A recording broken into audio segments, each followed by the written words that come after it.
Hello, my name is Daron Acemoglu. I'm an institute professor at MIT, and I'm really happy to be able to address you, albeit from afar. I am going to share my thoughts on the future of liberty for the next 5 minutes. I think this is one of the most important problems facing the world today. 2 decades ago, it seemed like democracy was on the rise and conditions for broad freedoms would become stronger everywhere around the world. Today, the situation looks like the opposite. Democracy is in retreat for the last 16 years. There has been major setbacks in democracy around the world. And even more worryingly, support for democracies in both mature Western-style democracies and emergent democratic countries have become much weaker. Put it simply, a lot of people, especially young people, think that democracy is failing to deliver. They are right. Democracy had a promise, and this promise has not been kept. Democracy had a promise of rule by the people and for the people. That means procedures for regular people to take part in politics and politics to deliver the kinds of things that people want. My own research, for example, finds that support for democracy is much stronger when democracies deliver in terms of public goods, in terms of non-corrupt policymaking, in terms of low inequality and rapid economic growth. But many democracies have failed to do that, not least in the United States and in Western Europe, where democratic politics has been captured by the financial industry, inequality has skyrocketed, and policymakers, under the guise of technocratic decision-making, have chosen to do nothing about the rise in inequality.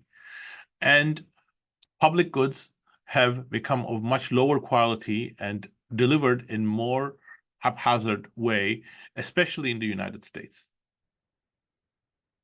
In much of the developing world, especially in Latin America, democracies have failed even worse. They haven't helped indigenous communities. They haven't really closed the gap between rich and poor. They haven't really addressed the very deep injustices that in many of these societies have become commonplace. Future of freedom is completely interwoven with the future of democracy. The only way forward I see is that we need to recreate the bright days of democracies.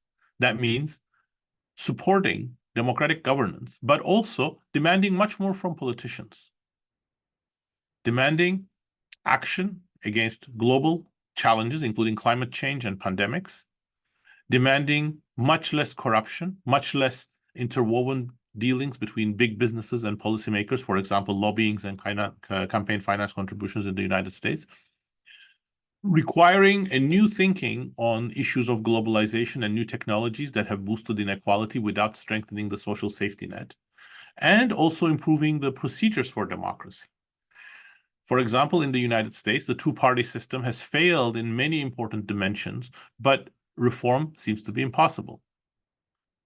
This does not do anything good to the assessment of the people about what democracy can and should do in the United States. My book with James Robinson, The Narrow Corridor, argued that the future of freedom, as well as its past, has to be sought in balance between the powers of state and society, civil society.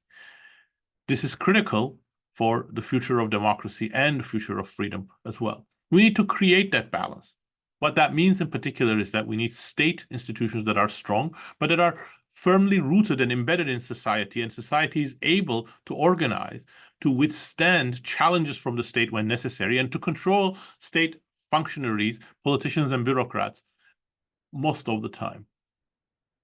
The narrow corridor showed how painful the process that led to the emergence of democratic institutions and a modicum of freedom in the West and in other parts of the world have been.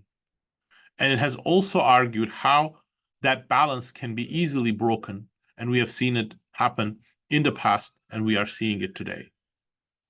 Civil society's commitment to democracy and freedom, and to the right type of freedom, which means not just absence of intervention from the state, but lack of complete dominance by large organizations and by inequality on people's lives, is essential for this.